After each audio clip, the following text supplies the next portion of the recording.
Bonjour mesdames et messieurs et bienvenue au concours de dessin.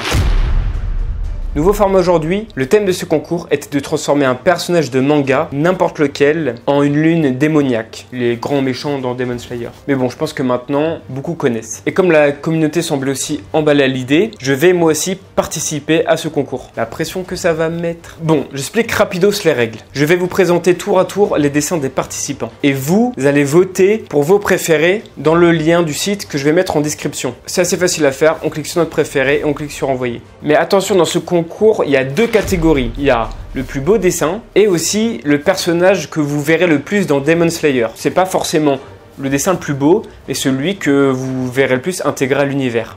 Du coup, qui dit deux catégories, dit possiblement deux gagnants. Chaque personne pourra donc voter deux fois. Attention, une personne qui participe n'a pas le droit de voter pour son propre dessin. Nous avons 12 compétiteurs aujourd'hui. Ils ont passé la semaine à dessiner vaillamment, à tailler des crayons, à enlever leur épluchure de gomme, pour nous sortir leur plus beau projet. Il est temps de vous présenter les compétiteurs de ce concours de dessin. Évidemment, les projets sont aussi disponibles sur le site et vous pourrez aller les voir après la vidéo. Maintenant, accueillons le compétiteur numéro 1.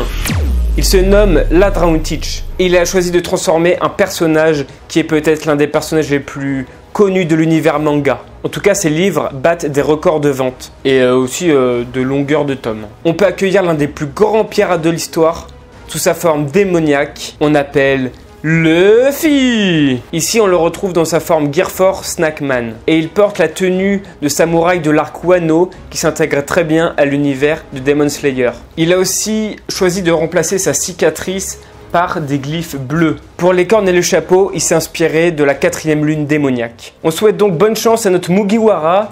Et on va passer au prochain challenger. Accueillons Samu, fan de KFC, le challenger numéro 2.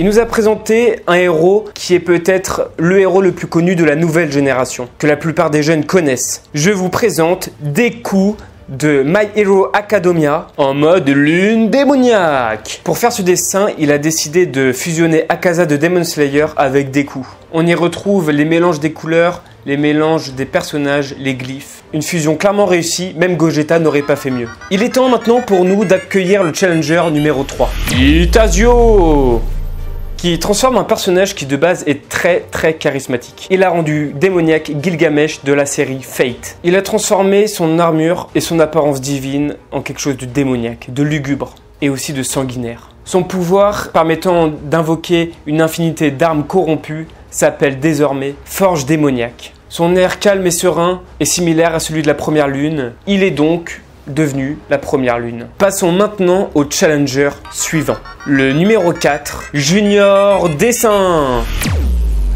qui a transformé en lune démoniaque un personnage d'un manga très culte, qui vieillit presque pas, que toutes les générations connaissent et que j'ai adoré jouer sur PlayStation 2. Je glisse ça comme ça. Il nous présente le bon vieux Tenchin Han. Il a entièrement changé les couleurs du personnage pour créer un mode démon, avec du rouge sang et du gris sombre. Il a changé ses vêtements pour les rendre plus traditionnellement japonais et donc mieux les intégrer à l'univers Demon Slayer. Et il nous fait un petit clin d'œil à Dragon Ball en créant un bracelet avec les 7 boules de cristal. Et j'avoue que ce petit détail m'a fait plaisir. On souhaite bonne chance à Junior Dessin et on peut accueillir le prochain compétiteur, le numéro 5, Ayman et Hatch. Il nous présente un lune démoniaque, Giorno Giovanna de Jojo Bizarre Aventure. Il a totalement changé sa tenue pour en créer une nouvelle en s'inspirant de toutes les lunes démoniaques. Avec un fond rempli de sang qui nous plonge tout de suite dans sa folie sanguinaire. On lui souhaite bonne chance et on passe au prochain compétiteur. Noé Flamand, le challenger numéro 6. Il nous présente Knut de Vinland Saga. Il lui a mis un pouvoir sanguinaire d'hypnose. La cicatrice qu'il a habituellement s'est ouverte pour devenir un œil démoniaque. Il a aussi fait quelque chose d'assez ingénieux. Il lui a mis les cornes du démon dans le cou, ce qui le protège des pourfendeurs de démons et qui le rend presque invincible. Ça devient un démon cheaté. Eh bien, on lui souhaite bonne chance et on accueille le challenger numéro 7.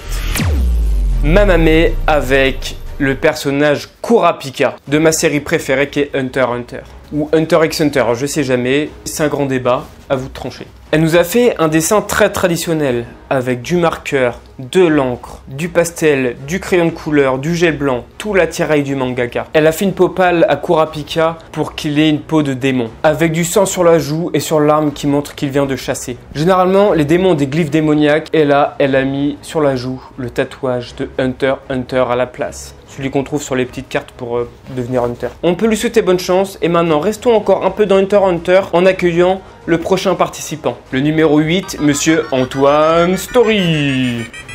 Enfin moi-même quoi. J'ai transformé en démon Gon de Hunter x Hunter. Je lui ai mis un kimono avec des motifs, j'ai vu que ça se faisait beaucoup dans Demon Slayer. Je lui ai aussi mis tout l'attirail du démon. Les veines gonflées, les dents pointues, les glyphes, l'œil en plus. Il porte un katana car c'est un ancien pourfendeur devenu lui-même une lune démoniaque. Pour la texture des pouvoirs, je me suis inspiré de celles qui sont dans le film. Bon, maintenant, passons au compétiteur numéro 9. L'abonné le plus connu de la chaîne, Monsieur Shannon. Il nous fait replonger directement dans l'univers de My Hero Academia avec le personnage de Hawks, où je prends un petit peu l'accent anglais là. Pour le faire, il s'est inspiré de la posture d'Inosuke quand il attaque. Il a mis des glyphes, des veines, des cicatrices et un fond rouge très agressif pour que ça fasse démoniaque. Je sais pas vous, mais je trouve qu'il semble prêt à bondir sur sa proie. On lui souhaite bonne chance et maintenant on va accueillir le participant numéro 10. Accueillons Koshi. Il a dessiné un personnage dévoué à son capitaine et un maître des épées. J'imagine que vous l'avez deviné. Oui, il a transformé en démon, même s'il en est déjà un petit peu un. Monsieur Roronoa Zoro. Ce challenger a transformé les motifs de la tenue de Zoro dans l'arc Wano, le petit kimono vert là, en tatouage de démon. Dans son dessin, il a mis beaucoup d'efforts pour que Roronoa Zoro soit imprégné du style de Demon Slayer. Avec l'ancrage, le nez, la bouche, les yeux. Chaque forme est faite pour qu'on oublie le Zoro de Eiichiro Oda et qu'on ait un Zoro purement lune démoniaque. Et c'est plutôt réussi. Accueillons maintenant notre 11e candidat. C'est le NCL qui nous présente Senku Ishigami de Dr Stone. Il a mis du sang dans les fioles et les a fait tourner autour de lui pour que ça fasse une sorte de pouvoir démoniaque. Il lui a aussi mis une langue démoniaque. On a l'impression qu'avec cette langue, il a envie de goûter du sang. On lui souhaite bonne chance et accueillons maintenant le prochain candidat et le dernier, le numéro 12, qui s'appelle Kyoshiki et qui nous présente Malo du manga God Daemon. C'est peut-être pas très connu, mais c'est mon manga. Il a aussi mis le héros de son manga dans le dessin et dans le fond, il a mis une lune démoniaque. Mais pour le coup, une vraie lune démoniaque, genre premier degré. Je trouve que c'est un bon jeu de mots. Et puis voilà, il lui a mis aussi tous les éléments qu'on peut trouver sur les démons. On lui souhaite bonne chance. Alors, qui des 12 candidats sera le gagnant du concours? À la fin, il n'en restera qu'un. Enfin 2, parce qu'il y a 2 gagnants du coup. La vidéo est terminée, j'espère qu'elle vous a plu. N'oubliez pas de voter, tout le monde peut voter, même ceux qui n'ont pas participé. À la prochaine, ciao.